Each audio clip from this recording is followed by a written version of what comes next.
Larssen, when we think of him as a player, mages is normally what we think. He is a very powerful Ryze, Orianna, Azir. We called him the Emperor last Kia style, right? Like, instead of using Inspired to reset lanes, you use Trymbi to do it. Instead, Inspired looks for ganks. Hexa Ultimatum and WhiteKnight, you can go where you please, but you can't get out of the Hexa Ultimatum. First blood. To extend this already big CS advantage that odoamne has. And he didn't use his Ignite earlier, so the gank is ready to go. Zanzarah now looking for Larssen. Spectrum there, there's the Vanguard's edge force. Duret's going to land the double stun, and of course you get resets on the blade surge, looking for Zanzarah, but he flashes across the wall.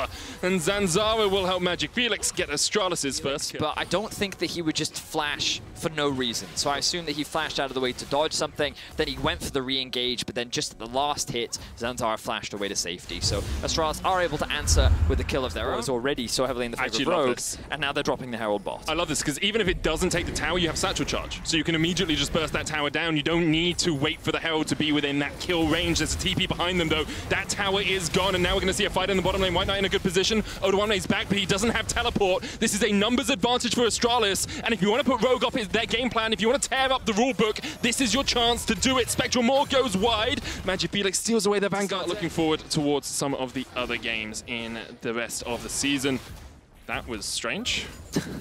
Gonna bring that one back up. Perhaps I need to start looking for some of the other games. Here in the standings. So as we were saying, Astralis will be going up against XL, SK, and Schalke, who are beneath them in the standings right now, but are very close and be the ones competing with them. As Inspired now gets collapsed on. Zanzarah and promisq looking for Inspired Crescent Guard coming out. Oh, beautiful little jump away there by Inspired, but the chase is on. Zanzarah can't quite get the damage down. In the end, they will manage it. And now they're looking for Trymbi, but he's underneath this tier 2. They're going to chase him down. Zanzarah stunned up. WhiteKnight pops the stopwatch, very important for him, I'm sure. Wanted to go golden. We'll bring down the standings as odoamne now being dived underneath the tower. promisq tanking it up. Hexa Ultimatum flashed away by promisq, and now odoamne in a sticky situation, doesn't have a flash of his own, but is able to survive for the moment. Zanzarah though will kill him off. Trymbi has been able to kill WhiteKnight. Meanwhile in the bottom lane, Jeskla jumping onto Zanzarah. I've seen this story before. Tristana killing Ziggs. Magifelix kills off Trymbi, and Astralis have somehow plucked 4. Yeah, still a 60 CS discrepancy in the mid lane. Even though Magifelix was able to pick up 3 kills, hasn't yet completed that first item, doesn't have TP either, so he's going to have to walk to this play. Rift Herald started up, promisq face check straight into Larssen, and Trymbi, Zanzarah, and odoamne dive straight onto promisq. Now in a 5v4, Astralis continue to look to take the fight. Zanzarah jumped on though, and Trymbi will kill him up. Astralis have to walk away, and Larssen shedding a tear for his opposition as Magifelix is next on the menu. odoamne does have the Hexa Ultimatum. There we go. Unlock Magifelix in place. There's the Super Mega Inferno Death Bomb of Doom as odoamne kills Magifelix. There's a first taster of the promisq is caught in the enemy jungle in a position that he is not allowed to be in, and now Rogue get themselves the Herald. They can drop this top or they can reset because they know they've got this objective for free. Nowhere. Astralis just posturing around the Drake, looking for a pick. They have their eyes on odoamne right now. They don't realize that Rogue read the play. Do Rogue win a 3v4? They're trying to kill off Jeskla before he can really do anything in this fight, and he will go down. TP coming in from Zanzarah as well. 2 for 1 in favor of Rogue right now, and Larssen is on his way as well. Magifelix can't join the fight. WhiteKnight can't go anywhere. Mundo may go where he pleases, but he just can't do enough. Rogue get 4 kills. Looks like Mundo's going straight to the fountain as Astralis, they tried to get on Reddit, which was about of these 4 teams, Mads, G2, Rogue, Fnatic, only 3 of them can make it to Worlds. One of them won't make it. And obviously, right, like, Misfits is still, right now, in a great position to still contest one of those spots. True. But I thought it was really fascinating to see a slightly different roster to the one they have now, but they didn't perform anywhere near the level. We were really excited to see Larssen as red buff. Gross. Oh my... he's a wizard now. Yeah. I don't know if you missed but it's crazy as well, because then one of the counter arguments was like, they beat G2 really convincingly in the best of 5s, and you should have confidence in this team. And I'm really excited to see as we get closer and closer to the playoffs, because they look like a top team, as odoamne is getting picked off. odoamne trying to get away from Magifelix and promisq here. The Hexa Ultimatum being used, but are you stuck in here with Odo, or is he stuck in here with you? They managed to get the shut down. Larssen now in a 1v4. Jeskla coming in from the side as well. Larssen takes down 1, takes down 2. Inspired's going to join his mid laner, and they're looking for more, but Larssen just gets killed off. Zanzarah joins the fray, but there's a great trade here for Astralis. 3 for 2 in their favor. Ends up being as you rightly said, a 3 for 2 in the favor of Astralis. Much needed picks and good shot. The flash burn there from WhiteKnight. Right now, it looks like Rogue just setting up around the Baron. They know that they are so much farther ahead. As Zanzarah face checking, though. I mean, Hansama walked into him as well. Hansama has to jump away, has to burn the flash. Magifelix now on the front line has the solar flare. Larssen all by his lonesome over towards the side here is exhausted. And now the fight really begins. Magifelix going in, inspired there as well. Zanzarah dived on with Hexagod made him, but odoamne is going to get forced away.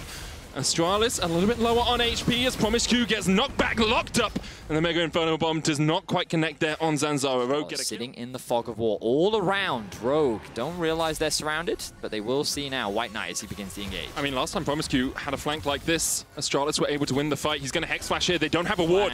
They don't have a ward. promisq's in the perfect position. Straight onto Larssen, knocks him back. Look for the knock up here as well with the Vanguard's Edge going out. odoamne distracting the rest of Astralis on the back line. Status and pop by WhiteKnight. Solar Player coming out as well. Larsen's already killed off promisq. That's 2 as Zanzarah falls. And although the flank was almost perfect, they were 10,000 gold behind when it started, and they'll be even more behind when it ends. WhiteKnight's a businessman doing business, but his business is more of a eulogy now as he falls, and Rogue get a clean ace. 5 for 0 is the kill score for Rogue as they absolutely dominate Astralis. I liked the flank idea from promisq, but unfortunately, the damage in the follow-up was not enough. Rogue clean sweep Astralis off the map. They get themselves the Ocean Soul. Take this Baron, 12,000 gold ahead.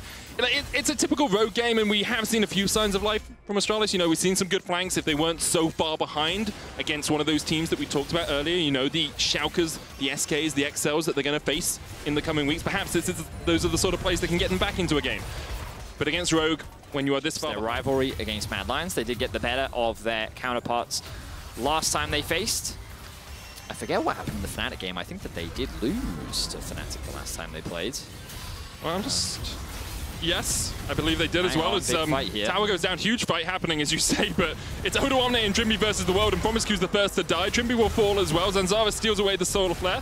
Look for the backline, okay. But yeah, Hansama's on a killing spree, and Zanzarah is on his lonesome. odoamne chasing WhiteKnight and Magifelix towards the Baron pit. Larsen's going to join them. Zanzarah tries to get away, but Inspired will chase him down. And WhiteKnight, I'm sorry, you got to be put on call waiting right now. Larssen takes him out.